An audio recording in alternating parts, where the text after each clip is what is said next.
Olá pessoal, esse é mais um episódio do videocast Café Trans. Hoje eu tô aqui com ele, meu convidado de honra. Ele é cirurgião de afirmação de gênero, isso é, de redesignação feminizante, né, para pessoas trans, mulheres trans, pela Faculdade de Medicina do ABC. Meu convidado aqui, Dr. Thiago Caetano. Obrigada por você ter topado participar. Eu que agradeço Thiago. o convite. Muito feliz de você estar aqui. Obrigado. Ele tem outras formações também, aí eu vou pedir para ele contar um pouquinho aqui sobre no que ele é formado. Alessandra, primeiramente, muito obrigado pelo convite. Sou médico formado pela Universidade Federal do Triângulo Mineiro, em Uberaba, que é onde eu nasci. Sou urologista pela USP de Ribeirão Preto e me especializei em redesignação sexual feminizante pela Faculdade de Medicina do ABC. Você era urologista, né? Isso. E quando você era urologista, você já tinha... Quando que surgiu essa intenção, esse interesse em trabalhar voltada para a comunidade trans, das mulheres trans? Eu sempre me interessei por esse tema cirúrgico, né, de redesignação. Sim. Só que na nossa formação médica e mesmo na minha formação como urologista, apesar de ser uma área de atuação do urologista, é um tema pouco presente, pouco abordado. E no local onde eu me formei, por exemplo, é uma cirurgia que não é realizada. Você fala na USP de Ribeirão Preto? Em Ribeirão Preto, onde Sim. eu me formei urologista. Então, aquilo ficou só na ideia, vamos dizer assim. E eu vim para São Paulo, né, em 2020, e surgiu a oportunidade de me especializar na Faculdade de Medicina do ABC. Eu fui o primeiro especializando de lá. Ai, que legal. E veio a calhar justamente na época em que eu cheguei em São Paulo. Então, juntou aquilo que eu sempre me interessei com a oportunidade de realmente poder aprender e trabalhar, né? Desde antes disso, né, da questão da redesignação, eu já tinha interesse, né, eu já tinha desejo, vontade de trabalhar com a comunidade LGBT, tanto que como urologista geral, antes mesmo de começar a trabalhar mais especificamente com o público trans, mais especificamente com a área cirúrgica, eu já trabalhava como urologista geral direcionado para o público LGBT também. Sim. Com um acolhimento mais específico. Que bacana. Então sempre teve esse direcionamento já, essa intenção de trabalhar com essa comunidade, né? Sim, isso vem desde antes da parte cirúrgica em si. Que bacana. E essa é um trabalho incrível que você faz, né? Primeiro que você tem um profissional capacitado que trabalha com essa comunidade já não é tão simples de encontrar, né? Eu mesmo há muito tempo atrás, quando eu fui procurar urologista, nossa, a grande maioria nem sabia o que era trans, não tinha esse letramento, né? E eu acredito que as meninas trans, quando vão se consultar e saber que já é uma pessoa que conhece essa comunidade, as dores, né? Essa questão da disforia de gênero que eu vi que você sempre está mencionando ali, né? Que é uma questão super séria, né? Que sempre tá infelizmente de mãos dadas com as pessoas trans, pelo menos a grande maioria delas, né? Então é bem bacana você ter essa segurança, essa confiabilidade no profissional que vai atender, né? De saber que é uma pessoa que conhece o que você está passando. Sim, sim. Muito legal. Obrigado. E isso acaba sendo positivo, inclusive, em atendimentos que eu faço não cirúrgicos, né? Eu tenho muitas pacientes da comunidade LGBT e pacientes trans, mais especificamente, que me procuram para atendimentos urológicos gerais, né? Sim. Não relacionados especificamente a nenhuma questão cirúrgica. Cirurgia, né? Então, fazer com que essas pessoas se sintam confortáveis, né? Para poder ter uma consulta médica digna é muito importante. E eu acho que é justamente essa coisa do conforto. Você tocou num aspecto, acho que é muito, muito fundamental. É o conforto que você gera com a pessoa de saber que está se consultando com uma pessoa que não está ali só por conta da área de atuação dentro da medicina, né? Mas existe ali um conhecimento, um envolvimento genuíno, né, com relação a essa comunidade, né? Isso é muito legal. Parabéns pelo seu trabalho. Obrigado. Gente, doutor Thiago, olha, o tema aqui é interessa para muita gente aqui, porque é redesignação feminizante. Na verdade, eu nunca tinha ouvido falar desse termo. Eu já ouvi falar sobre genitoplastia feminizante ou próprio redesignação sexual, né? Mas a redesignação feminizante eu não tinha ouvido, eu não conhecia esse termo dessa forma, né? Ou a mesma redesignação de gênero, né? Que eu vejo que você menciona dessa forma, né? Sim, existem algumas nomenclaturas diferentes, existe inclusive até uma questão que às vezes dificulta a comunicação entre pessoas que, no meio científico mesmo, né? Por meio de artigos e tudo mais, Sim. a respeito do nome dessa cirurgia, né? Que é a cirurgia de modificação, né? De readaptação da genitália, reconfigurando aquela genitália de uma outra forma, Sim. né? A redesignação é um nome mais comum, vamos dizer assim, comumente usado, né? Redesignação sexual. Sim. O termo feminizante serve para estabelecer que o que eu faço é a transformação da genitália anatômica masculina em feminina, porque existe também a masculinizante, Sim. né? Que é a contrária. Então, esse é o motivo do uso do termo. É interessante, porque normalmente a cirurgia de redesignação de mulheres trans, eu sempre vi como redesignação sexual e não é exclusivo da população feminina, né? Sim. Das pessoas trans femininas. Né? Mas sempre se usa relacionado a isso. Então é um equívoco, na verdade, né? Exatamente. Que o ideal seria a redesignação feminizante, porque também tem a masculinizante. Exato. Né?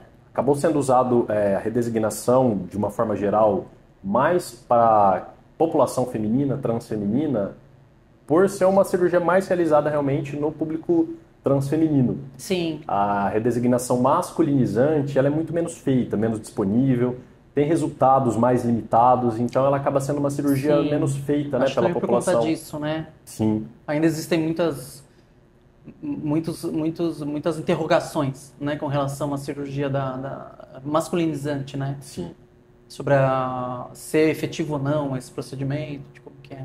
Exatamente. Antes da gente falar efetivamente aqui da redesignação sexual, eu vou fazer umas perguntas, doutor Thiago, para esclarecer dúvidas que eu tenho certeza que a grande maioria das meninas trans tem, né, das mulheres trans tem, com relação a aspectos que envolvem a transição em si, né?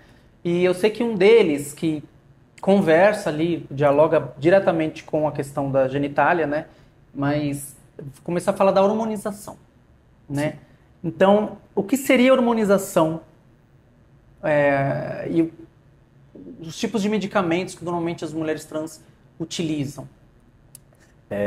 A hormonização, Alessandra, é um recurso médico-terapêutico que existe na transição de gênero, né? É uma das modalidades que a gente chama de não cirúrgicas na transição de gênero. Algumas pessoas trans, né, tanto trans masculinas quanto trans femininas, têm o desejo, a necessidade de realizar uma modificação nos seus corpos para melhor adaptar o seu corpo ao seu gênero, né? Então, a hormonização nada mais é do que um recurso existente, né, que seria o uso de medicações hormonais, que servem para melhor alinhar o corpo daquela pessoa ao gênero dela. Sim. A hormonização, existe hormonização no contexto de transição de gênero de dois tipos. A gente tem a hormonização masculinizante e a hormonização feminizante. A feminizante é aquela que produz características corporais femininas e a masculinizante características corporais masculinas. Existem algumas diferenças entre as duas, citando aí brevemente. Você, mulher trans, mulher cis, homem trans, homem cis, todo mundo que está buscando aquela marca de dildos que tenha qualidade, segurança, confiança, vou te falar de uma marca aqui, MonsterD.Toys. Olha só a qualidade disso aqui, pessoal. Textura incrível. Isso aqui é silicone importado, silicone premium. Ele é super flexível. A textura é impressionante. E é Monster D. Então eles têm uns formatos super exóticos, incríveis. Isso aqui, por exemplo, é uma língua. Eles têm uns tentáculos também. Muito legal, pessoal. Se vocês tocarem isso aqui, assim, é inacreditável. E eles vêm embaladinhos nesses saquinhos aqui, a vácuo, hermeticamente fechadinhos. E eles não só fazem dildos, mas eles também fazem vibradores, eles também fazem lubrificantes. Inclusive eu tenho um aqui que é perolado, extra cremoso, Produto vegano, não é testado em animais, é ginecologicamente testado. Procurem lá no Instagram, monsterd, D de dado, monsterd.toys. Na hormonização feminizante, a gente usa duas classes de medicações, em geral, tá? É lógico que isso é adaptado a cada caso, mas de uma forma geral são duas classes. A gente sempre usa um estrogênio. O estrogênio é a medicação que em si vai produzir as características que a gente chama de características sexuais secundárias femininas na pessoa, que seria o crescimento de mamas, a suavização da oleosidade da pele, reduz queda de cabelo, por exemplo, né? Uma distribuição... São coisas mágicas que acontecem. Uma distribuição de gordura corporal num padrão feminino, né? Sim. Então, é o estrogênio que faz isso. Só que o estrogênio em si, isoladamente, ele não é capaz de abaixar a testosterona de forma adequada.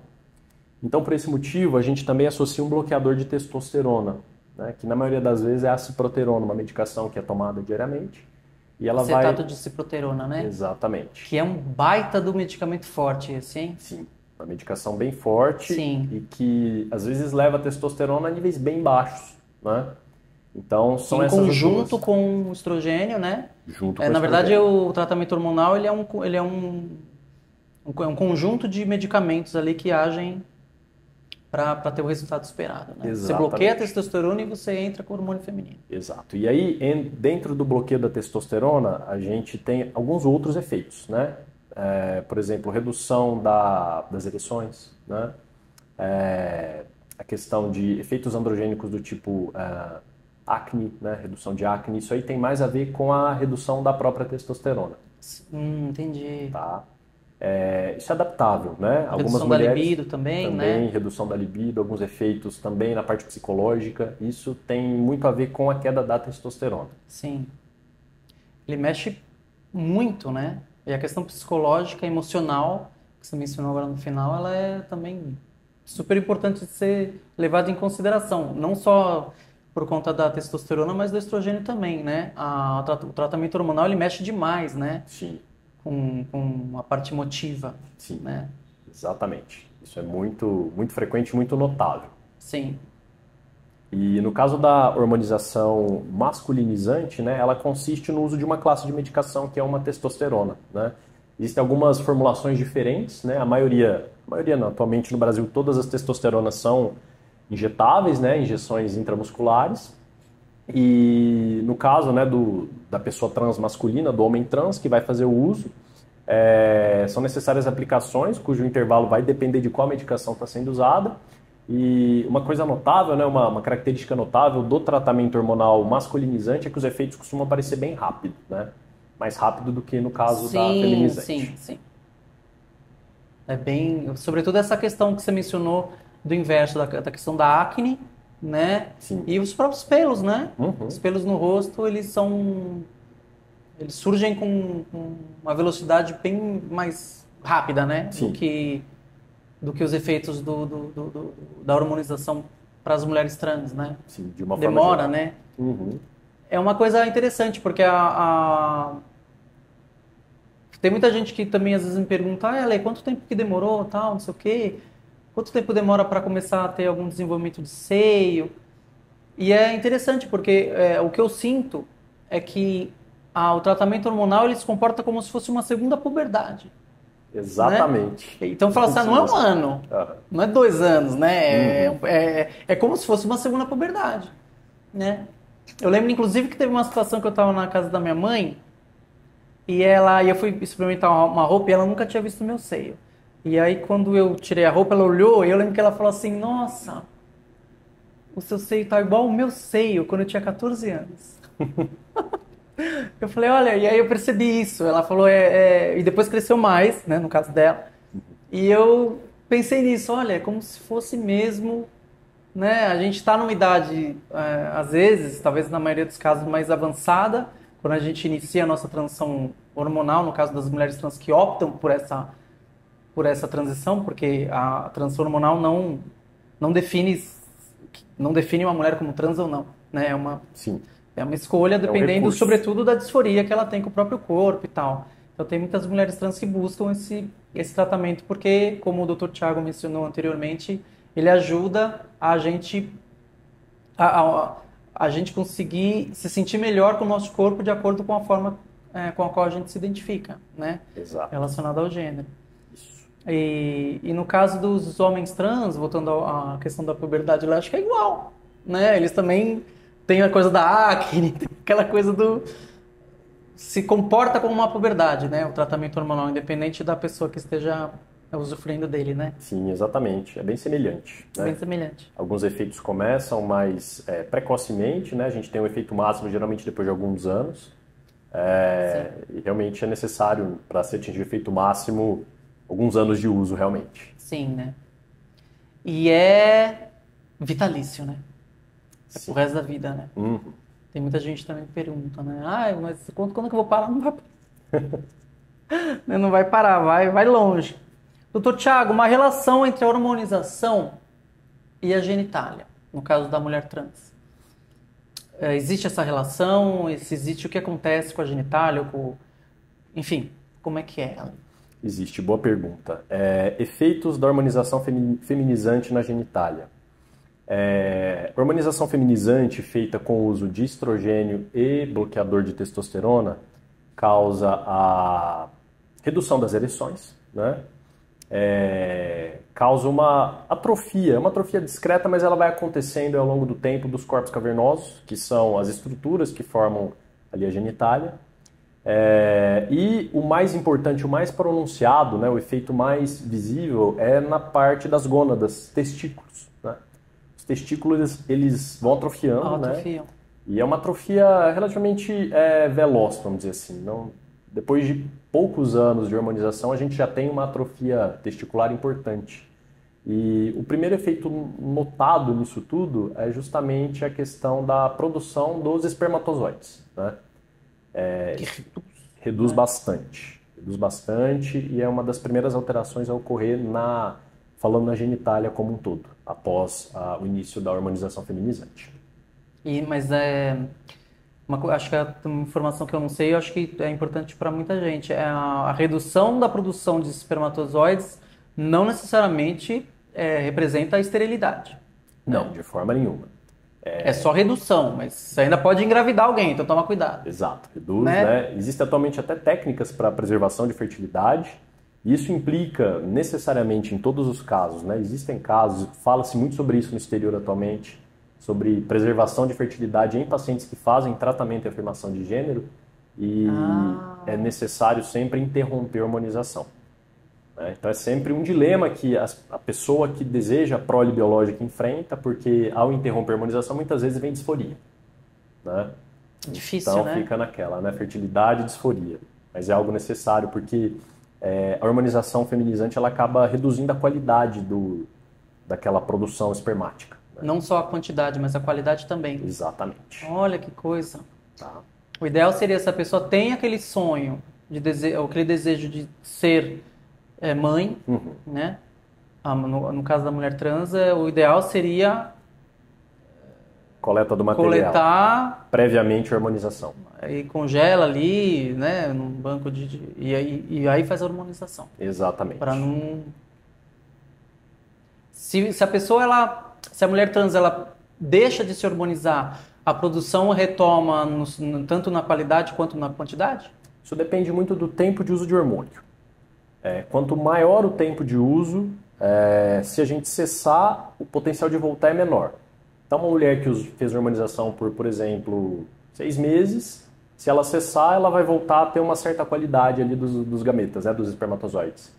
Agora, se essa mesma mulher fizer uso por 3 anos, 4 anos, ao cessar o uso, ela também tem um retorno ali da produção, só que esse retorno ele é bem menor. Né? E a qualidade do espermatozoide também é pior? Também é pior. Tipo, é uma coisa irreversível.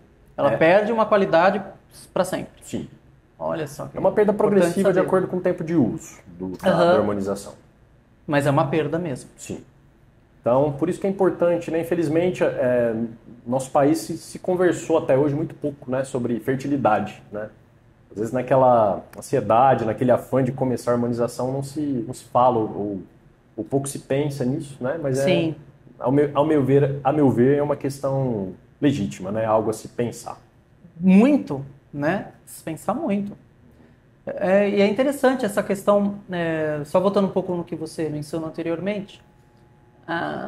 Eu lembro que eu tenho uma amiga, né, uma mulher trans, e ela não faz hormonização. Uma vez ela conversou comigo e ela falou assim: Ale, eu não quero fazer hormonização porque eu gosto de usar o meu órgão, né?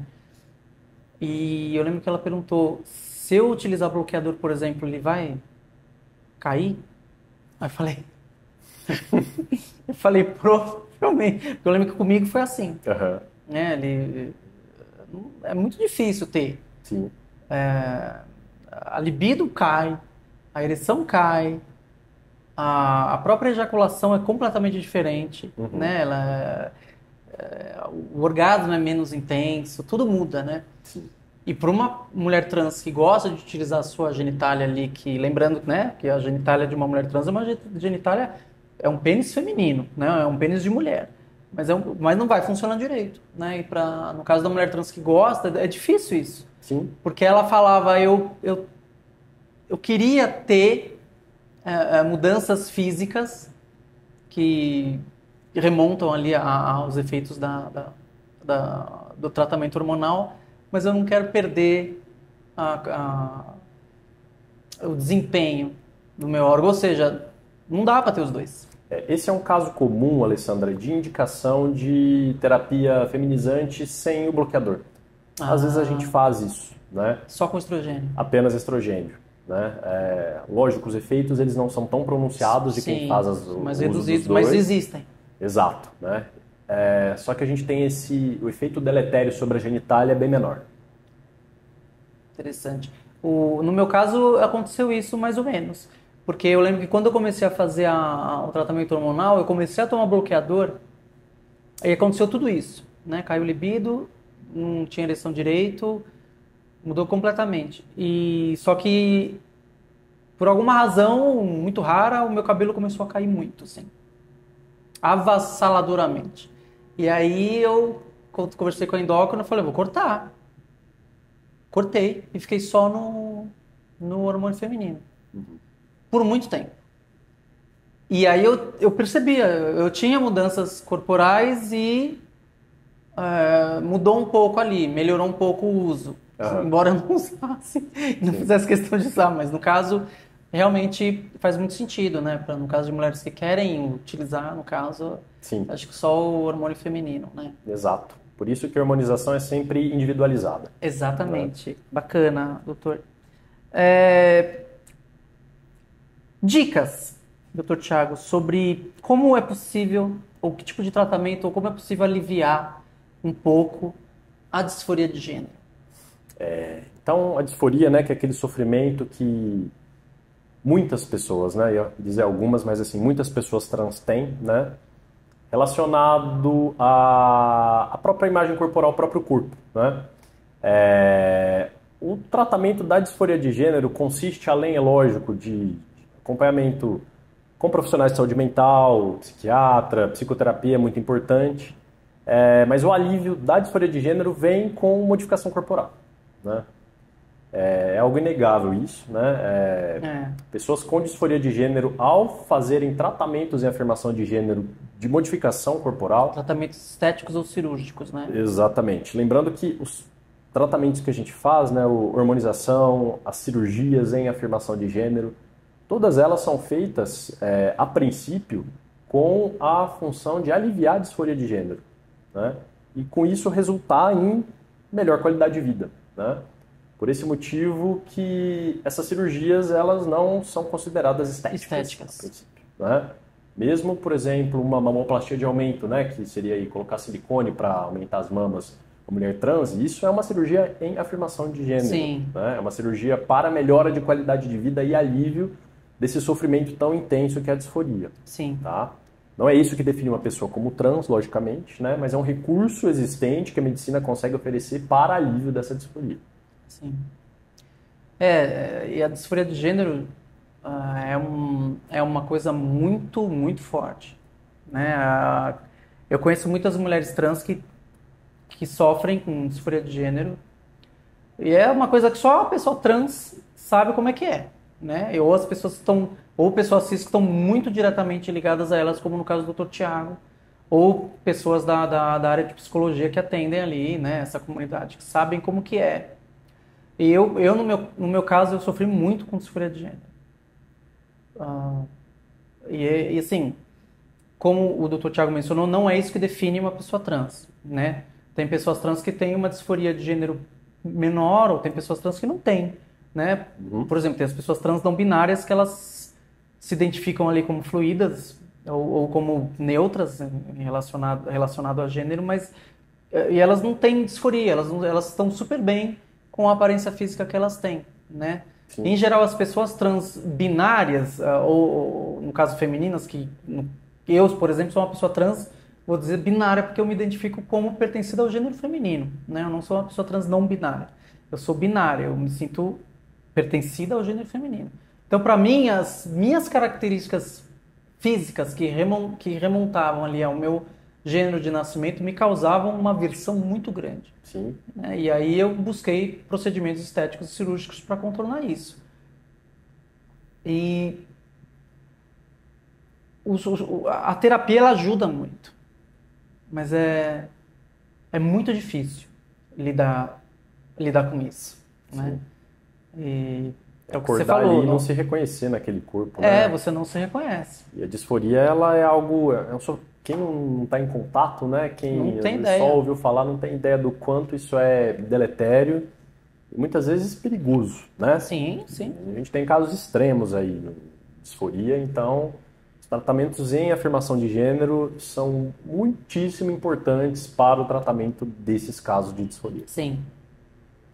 E é impressionante como isso muda a vida mesmo, né? E quando a minha vida mudou muito com a minha feminização facial e a minha vida mudou muito com a minha redesignação feminizante também. Por mais que você tente, o papel, eu lembro, por exemplo, quando eu fazia terapia, o papel da pessoa ali que te atende é tentar fazer com que você enxergue uma possibilidade de vida saudável da forma que você é. Né? Sim. Eu lembro que a minha terapeuta era isso, a gente conversava, passamos meses, ela tentando despertar em mim alguma coisa de falar assim, tá tudo bem eu ter o meu órgão original, vamos dizer assim. Uhum. E tem pessoas que isso acontece, tem pessoas que, ok, né? Tem mulheres trans que falam assim, nossa, ok, eu entendo o meu pênis hoje como um órgão feminino e tá ok, eu gosto dele, pá.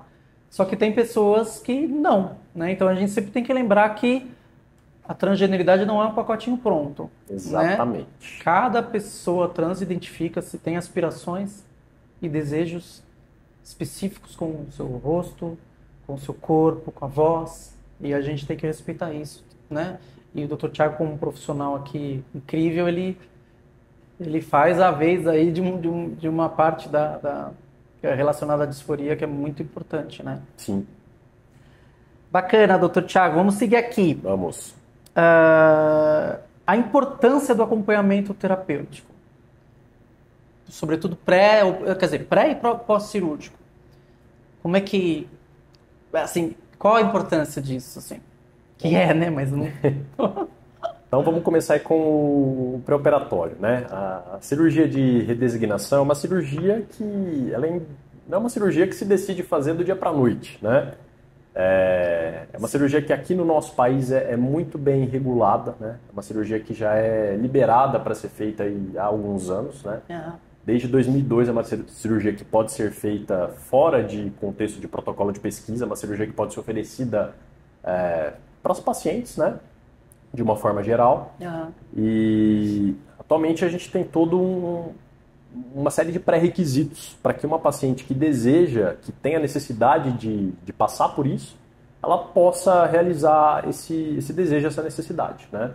Então, tudo começa com um acompanhamento multidisciplinar. Então, não é só o cirurgião. Nesse acompanhamento multidisciplinar, a gente tem profissionais de saúde mental, a gente tem endocrinologista, né? E a gente tem os profissionais da parte cirúrgica também, né? Que tem o seu papel mais pronunciado, o seu papel mais importante ali, né? No momento cirúrgico e pós-operatório, né? Mas esse pré-operatório ele é feito por todos esses outros profissionais, né? Sim. Falando uma questão importante aqui, que é sobre hormonização, muitas pacientes me perguntam se é obrigatório fazer hormonização antes de fazer a cirurgia, né? Ai, que bacana essa... Não que seja obrigatório, Alessandra, né? A gente tem um documento aqui no Brasil que recomenda que se faça, né? Que é uma resolução aí do Conselho Federal de Medicina, né? E eu, particularmente, só opero pacientes em hormonização pelo fato da testosterona que nós conversamos, né? A paciente trans que vai fazer a redesignação feminizante precisa saber como é viver sem testosterona. Porque cada paciente reage de uma forma diferente a isso. Tem pacientes que não toleram, tem pacientes que é uma minoria, mas verdade, acaba não tolerando o bloqueio da testosterona, porque isso causa uma série de alterações, principalmente no humor, disposição, né? Algumas ficam muito bem, outras não. Então, a cirurgia, ela acaba fazendo o que a gente chama de castração cirúrgica. A gente reduz a testosterona cirurgicamente, porque os testículos são retirados, né? Que é tem uma produção pequena ali, né? Por conta das glândulas... Das suprarrenais. Isso. Mas é muito pouquinho. Mas é bem menor, né? Então, a maior concentração da produção é pelos testículos, né? Sim, e ao fazer a retirada, né? A fazer a cirurgia, que envolve a retirada dos testículos, a testosterona dessa mulher cai a nível de mulher cis, né? Fica muito, muito baixinho. E isso, então, a mulher trans que vai fazer, ela precisa saber como é viver sem testosterona. Eu acho isso essencial. É algo que eu adoto na minha prática clínica, então, assim, não é obrigatório, mas eu opero por esse motivo. Acho muito arriscado uma pessoa que nunca hormonizou, nunca fez bloqueio, né? E é uma dúvida até de pessoas não binárias que desejam fazer alteração da genitália, né? Tem pessoas não binárias que desejam fazer modificação da genitália, mas nunca bloquearam a testo, né? Então a gente tem essa questão. Sim. Então eu acho adequado realizar um bloqueio de pelo menos uns 2 anos, ver se realmente está tudo bem, se consegue conviver com a testosterona baixa, para que se possa pensar em fazer uma modificação da genitália. Então, pós-operatório, a gente tem todo esse acompanhamento. Atualmente, pela legislação brasileira, é necessário 1 ano de acompanhamento multidisciplinar, tá? Lembrando que esse acompanhamento não tem a finalidade de diagnóstico, né? De definir se uma pessoa é trans ou não. É um acompanhamento para preparação, vamos dizer assim. Preparar a paciente na verdade, processo. é para ver se ela está apta a ser submetida à cirurgia, né? Exato. Não para, como você diz, não para verificar se ela é ou não trans. Né? Exatamente. Então, a indicação do acompanhamento é justamente essa. E esse acompanhamento, ele é de extrema importância, né? Uma vez que a paciente faz o acompanhamento, é liberada, a cirurgia em si é um processo rápido ali. Um período do dia a gente faz a cirurgia, uma manhã, uma tarde, né? Só que o processo pós-operatório é um processo longo, né? Na minha prática, no mínimo 6 meses aí de comprometimento diário por conta das dilatações. Sim. Né? Quando a gente faz a confecção aí da neovagina, é necessário fazer dilatação. Na minha prática, eu recomendo a dilatação por 6 meses, é o que eu faço aí com as minhas pacientes. E é algo que a paciente vive no dia a dia, ela precisa dilatar 3 vezes por dia, 20 a 30 minutos, ou seja, ela já vai estar trabalhando, já vai estar fazendo as suas atividades aí depois de 4, 5 meses e vai estar lá, né? Então, é importante essa preparação pré, né, para esse momento pós, que é um momento bastante trabalhoso, né? Sim. É isso. E é bastante trabalhoso mesmo.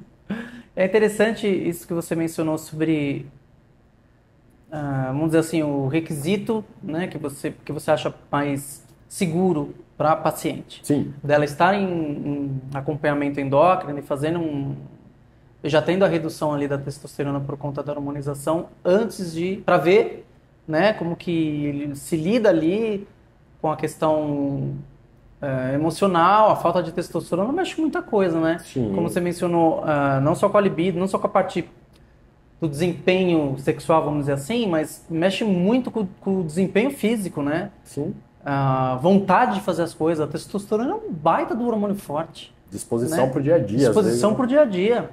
E força física, né? O tônus muscular, ele é derrubado, né? Sem a testosterona.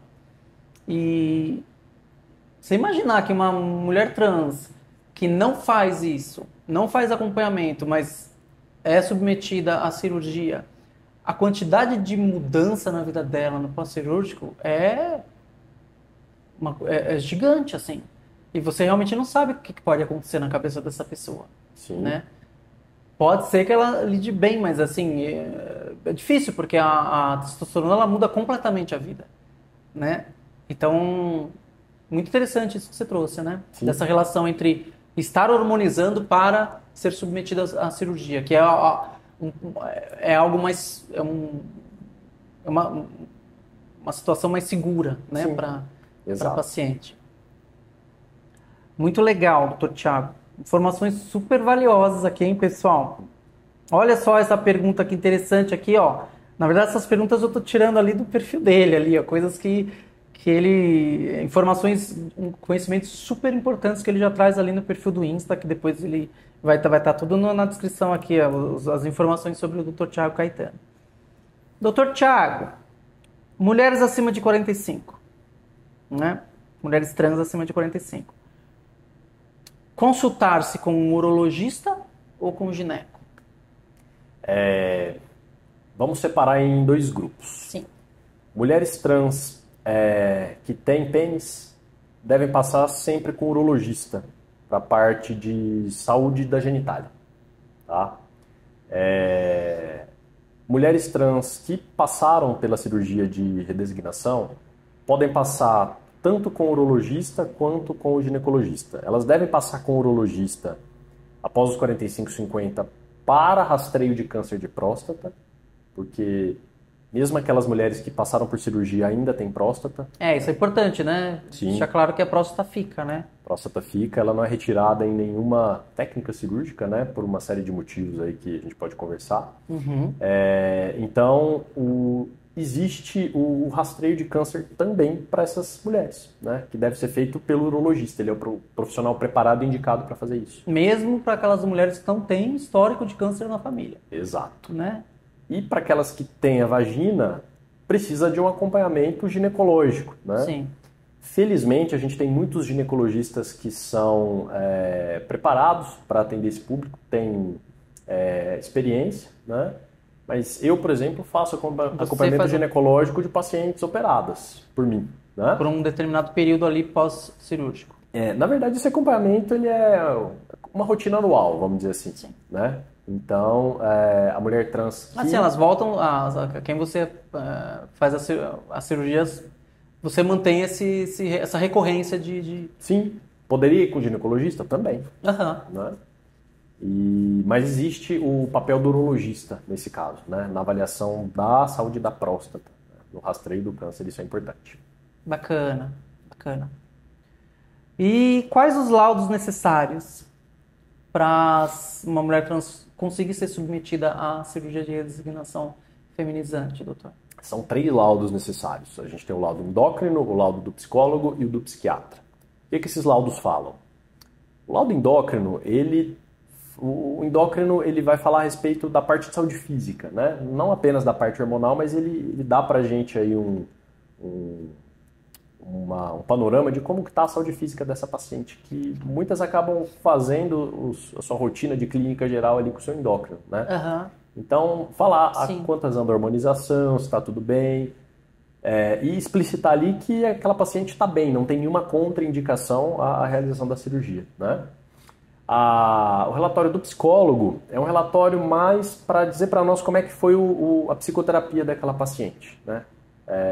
Geralmente vem um laudo bem descritivo, né, dos psicólogos. Não é um laudo liberando a cirurgia, né? Não é nada disso. É mais algo para nos informar sobre como é que foi o acompanhamento psicoterápico dela, né? Que é algo importante para nós também. E o laudo psiquiátrico ele serve para afastar outros problemas que podem existir, algumas outras, vamos dizer assim, comorbidades psiquiátricas. Patologias, né? Patologias que possam estar interferindo na capacidade de julgamento da pessoa. Entendi. Que são raras. Existem umas 3 ou 4 aí, que são raras, né? E são condições que se descompensadas, né? E um psiquiatra bem preparado pode diagnosticar isso. a paciente não está apta para operar. Então, nosso principal é esse, do psiquiatra, para afastar que exista algum tipo de contraindicação da parte dele. Tá? Então, são os 3 laudos. São os 3, né? Existe um laudo do próprio cirurgião ou da cirurgia? Não. Não necessariamente. Não necessariamente. Mas ele também pode, ou ela pode confeccionar ali um laudo explicando... Sim, a gente pede... Porque ela também está em atendimento pré, né? Sim. Esses 3 laudos que a gente pede, né, que são exigidos para que se faça a cirurgia, eles são laudos da equipe multiprofissional, né? Então, geralmente, o cirurgião que junta todos esses. Entendi. Né? Bacana. Importante essas informações. O laudo... Eu lembro que quando eu estava para fazer a cirurgia, o laudo que a minha cirurgiã falou, sem esse você não faz. Era o laudo da psicóloga. No caso, a minha psicóloga, né? Eu lembro que ela falou, ela tem que deixar ali claro que que existe uma segurança ao seu redor, né? Social, você está segura. Sim. Claro, psicologicamente, com relação a essa decisão de não ter mais o seu órgão original, né? E como é que você lida com isso, não só com as expectativas, mas como é que você interpreta isso na sua vida, né? Isso é muito interessante. Porque eu lembro que a primeira vez que eu conheci a minha cirurgiã, eu bati um papo com ela e ela falou assim, Ale, você não está pronta. Eu falei, não tô.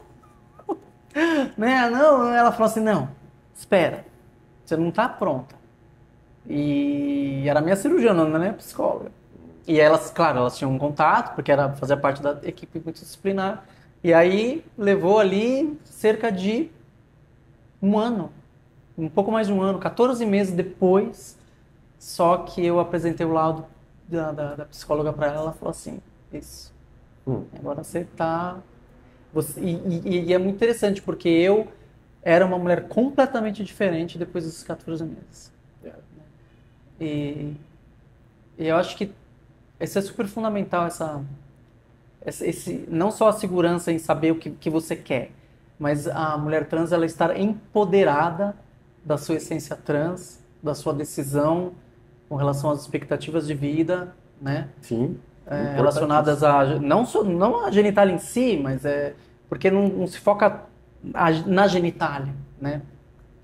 Ela é apenas uma consequência da tua essência, da forma como você se enxerga ocupando esse espaço de mulher e como que você se enxerga ocupando esse corpo, né? E é muito... A questão psicológica ela é muito mais complexa, né? Mas é muito, muito importante. Exato, né? Que é isso, né? Que te torna mulher. Que né? define, e não sim. a genitália. Exatamente. Né? Agora eu acho que a gente vai para a pergunta que todas querem saber. Doutor Tiago, vamos desmistificar, essa palavra que ele usou no próprio perfil, ele desmistificar a cirurgia de redesignação feminizante. Então, te pergunto agora, doutor Tiago, quais são os procedimentos que contemplam essa cirurgia? O que acontece com cada parte ali? Então, vamos lá. E a técnica, né, utilizada, Sim. Que você utiliza? Existem algumas técnicas diferentes para transformar a genitália original numa vagina, né? A técnica mais difundida, mais antiga, né? E com melhores resultados aí que a gente enxerga é a técnica da inversão peniana, tá? Existem algumas outras técnicas que são utilizadas também, técnicas que utilizam intestino, técnicas que utilizam peritônio, que é um tecido que reveste ali a cavidade abdominal, que são usados em situações específicas, né?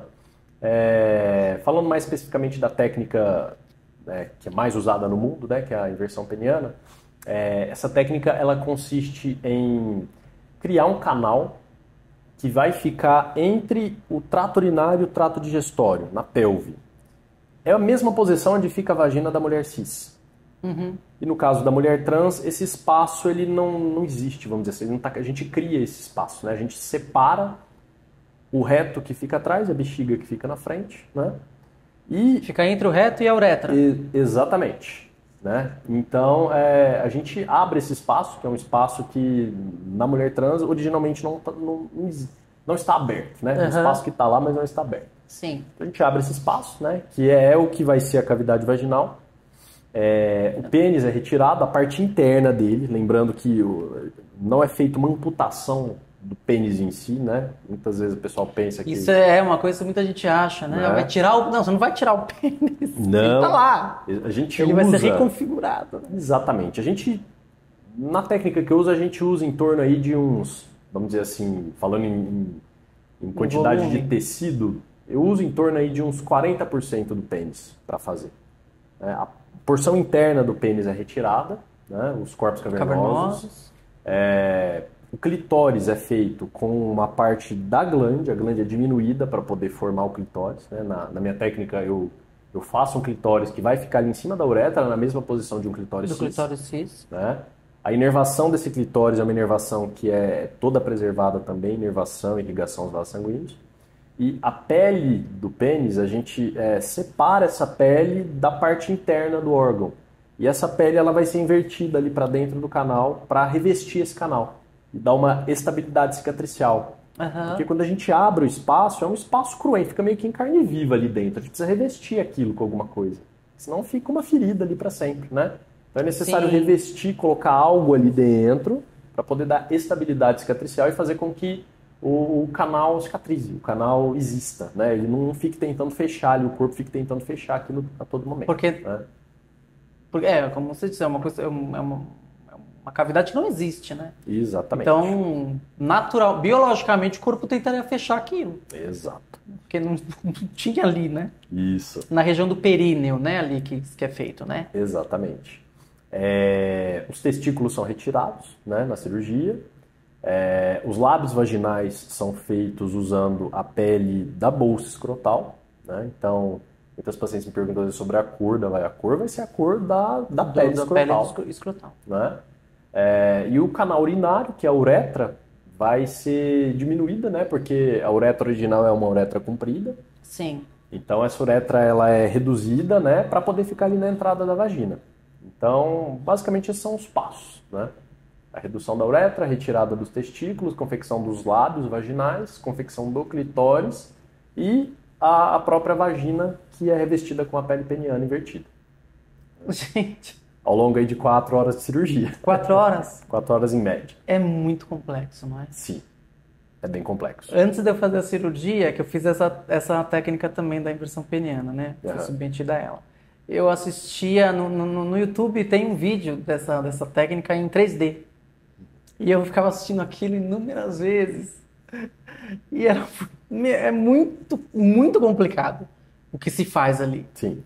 Nossa, gente, vocês não têm ideia. E é absolutamente incrível o resultado. E é uma técnica que foi se desenvolvendo ao longo de anos aí. Né? Anos, né? A primeira cirurgia, antigamente se fazia em 2 tempos, né? Antes se fazia a amputação do pênis.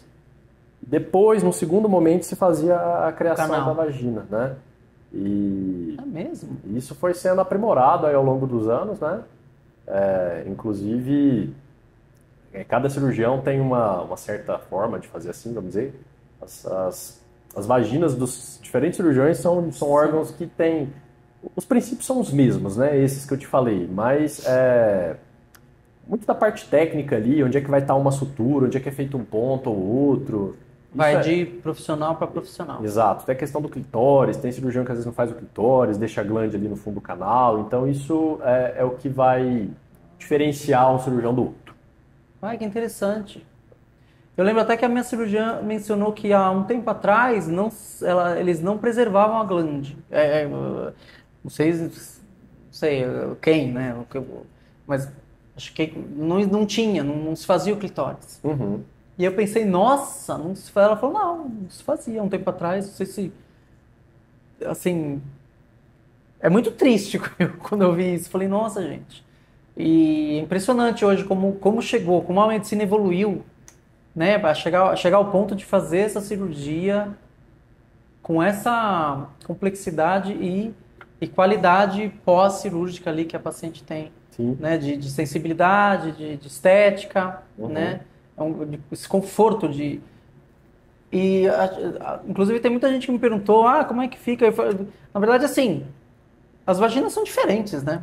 das mulheres cis mesmo. Sim. Do mesmo jeito que os pênis dos homens cis são diferentes. Sim. Então não tem um jeitinho, né? De, vai ficar assim, não. Não tem um jeito certo, né? Exato.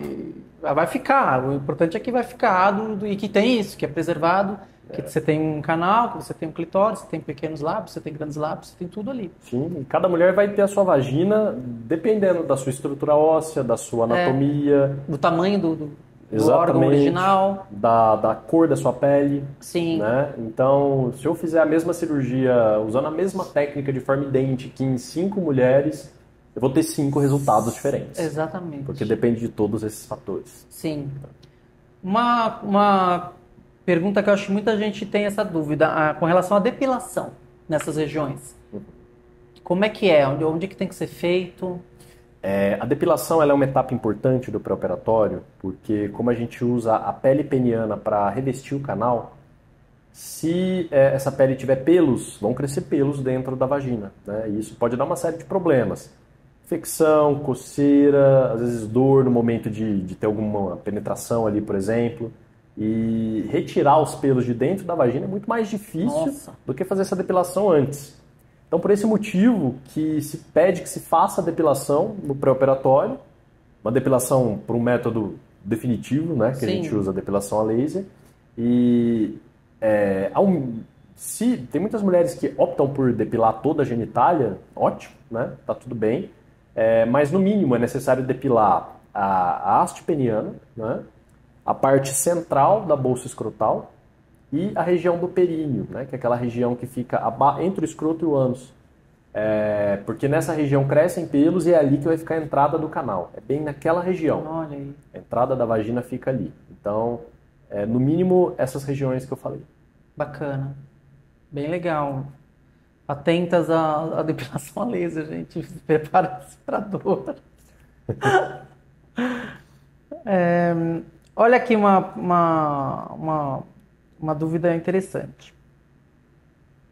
Quais os cuidados que mulheres trans precisam ter se elas escolhem realizar essa cirurgia no exterior? Ótima pergunta. Primeiramente, saber quem vai operá-las, né?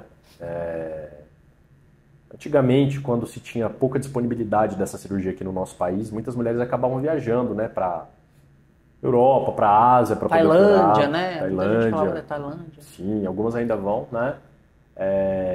Acho sempre importante conversar com pacientes que já foram operadas pelo seu médico. Por aquela né? pessoa. Eu acho isso, acho que não só para cirurgia de redesignação, para tudo, né?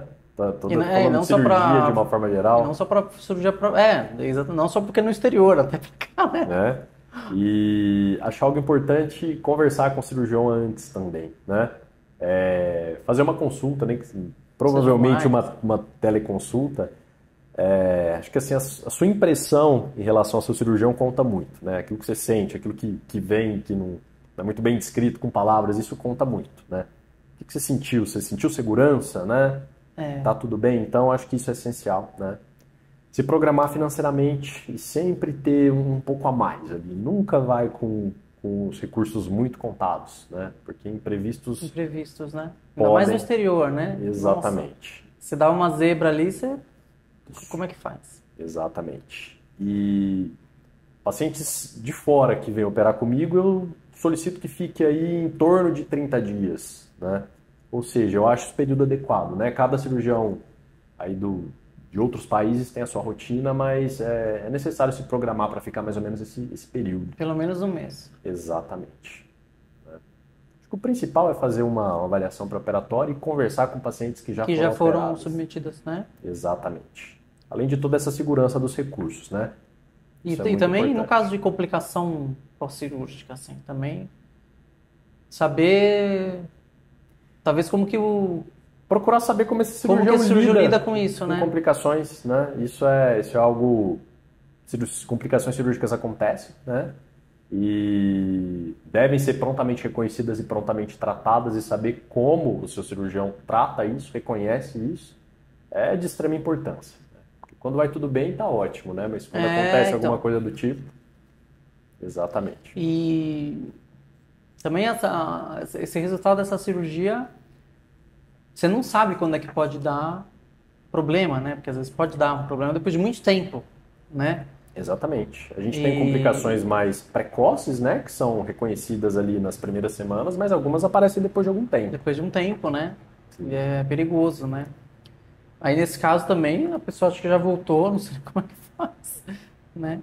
Você já pegou algum caso assim de uma pessoa, uma mulher transoperada fora e, sei lá, passou 5 anos e apresentou algum tipo de sangramento, alguma coisa, ela falou, mas não tem condição de eu voltar, sei lá, que seja na Tailândia para e de repente você já pegou algum caso assim de uma pessoa que foi operada por outra pessoa? Várias vezes. Sério? Vezes.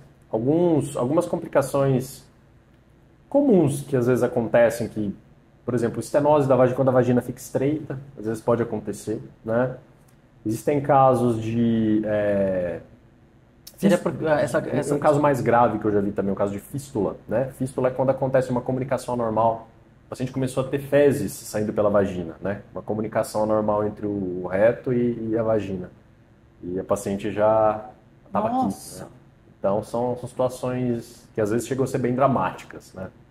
Então, é importante saber e até tratar isso, né? Deixar isso conversado. Esse, no caso, teria que ser uma cirurgia, né? Sim, algumas complicações são... No caso da estenose lá, de repente algum problema com questão de dilatação, alguma coisa assim. Sim. Mas aí não é um caso cirúrgico, né? De colocar na mesa ali para... Alguns casos são, às vezes, não urgentes, né? A maioria dessas complicações tardias, né? Não tem urgência, mas muitas precisam de tratamento cirúrgico em algum momento. Olha. E saber como o seu cirurgião lida com isso, né? No caso de operar fora, é importante. Sim. Bacana. Agora a gente vai mudar um pouquinho de assunto aqui, gente. Vou falar aqui de um dos hobbies do Dr. Thiago Caetano. Dr. Thiago Caetano gosta de ler. Olha, quando você fala assim, livros, você gosta de ler ou você gosta de escrever também? Eu gosto de ler. De ler? Uhum. Que bacana. Sim. A leitura é um hábito maravilhoso, né? Sim, a leitura me ajuda muito nos períodos em que eu estou lendo, eu sinto que eu me concentro mais em outras atividades que não a leitura, né? Olha. Que o rendimento assim nas atividades do dia a dia, de uma forma geral, melhora muito, né? E os livros, independente do assunto aí, acabam te enriquecendo, né? Sim. Então, leitura é um dos hábitos mais preciosos que uma pessoa pode ter, na minha opinião. Que bacana. É legal isso que você falou da... Prepara a mente, né? Ele condiciona a mente, né? A leitura. Sim. E prepara para te deixar mais concentrado, né? Focado nas coisas. Sim. Uma curiosidade, que gênero de livro assim que você gosta de ler? Quando eu era mais jovem, eu lia muita história, muito romance. Né? Ficção. Ficção, eu gostava bastante. Atualmente, eu não tenho lido tanto ficção, né? Falar aí dos últimos livros, tenho lido muito a respeito de... Eu gosto de estudar uns temas diferentes, assim, da minha área. Eu tenho lido sobre psicanálise, por exemplo. Ah, que bacana. Livro mais de algum campo do estudo, assim. Sim. Não ficção, né? Coisas científicas. Sim, exatamente, né? E livros... Eu gosto de pegar sugestões de amigos, né? Livros a respeito de política, filosofia, às vezes livros mais leves também, né? Uhum. Às vezes eu leio alguns romances, assim, acho bem legal. Que bacana. A leitura é incrível. E é uma forma de estudar línguas também, às vezes pegar livro em alguma língua que você está aprendendo, né? É, verdade. Eu acho bem legal, uma forma interessante de aprender. Sim. Aprender língua com livro é bom. E com filmes também, né? Também. Bacana. E corrida também, então? Sim. Tenho corrido menos, mas é um dos meus hobbies, né? Sou uma pessoa muito do dia, do sol, adoro diurna mesmo, assim. Diurna mesmo, adoro acordar cedo e dormir cedo. Que bom isso aí. Gosto de operar de dia, fazer minhas cirurgias de manhã e de tarde, né? Legal. Tem muito cirurgião que opera à noite. Sou uma pessoa bem diurna, funciono muito bem durante o dia e preciso muito das minhas horas de sono aí. E adoro correr, né? Correr durante o dia, no sol, no parque. Adoro. E isso é uma coisa super importante para alguém que exerce a profissão de cirurgião, né? Tem muita gente que não se atenta a isso. Sim. Né? A pessoa que tem um condicionamento físico, um preparo, Porque isso conta muito no momento da cirurgia, Com não certeza, com certeza. Você ficar numa mesma posição ali por 4, 5 horas te exige preparo, né? Exatamente. No começo, né, não era fácil não. A gente vai acostumando, mas é algo que exige preparo. Isso é uma coisa que conta, viu? Tem que perguntar sempre a pessoa que vai fazer cirurgia. Faz exercício, sei lá, musculação aeróbica, qualquer coisa. Porque se a pessoa fala assim, ah não, aí você fala, ih, vai desmaiar lá no meio da cirurgia. Dr. Thiago Caetano, muito obrigada por você estar aqui. Adorei a entrevista. Quer dizer, foi um bate-papo, né, pessoal? Muito bacana, viu? Foi Tô lindo. muito honrada. Obrigado, viu? Obrigado. Muito feliz com o seu convite. Eu que agradeço. Gente, então é isso. A gente encerra aqui esse videocast de Café Trans. A gente está aqui na Distrito, né? Para quem está acompanhando os episódios, sabe, aqui da plataforma de inovação. Um ambiente incrível. Queria agradecer novamente por eles terem solicitado aqui esse espaço maravilhoso para a gente, terem dado todo o suporte, apoio para nós realizarmos mais um episódio do Café Trans. Então a gente fica por aqui. Um beijo. Ah, e lembrem-se, viva a sua vida agora, pois ela é curta e é uma só. Beijo no coração de vocês. Até a próxima. Ai, obrigado, viu? Gostou? Muito. Que bom. Você não estava nervoso não, né? Não, fiquei mais tranquilo depois. Não, mas nem pareceu. Aí no comecinho eu fiquei. Ficou? Fiquei. Fico um Ai, foi assim. ótimo. Ai, quanta informação importante. Com câmera assim, às vezes eu fico meio... Mas foi muito bacana. Acho que trouxe certezas, trouxe muita informação.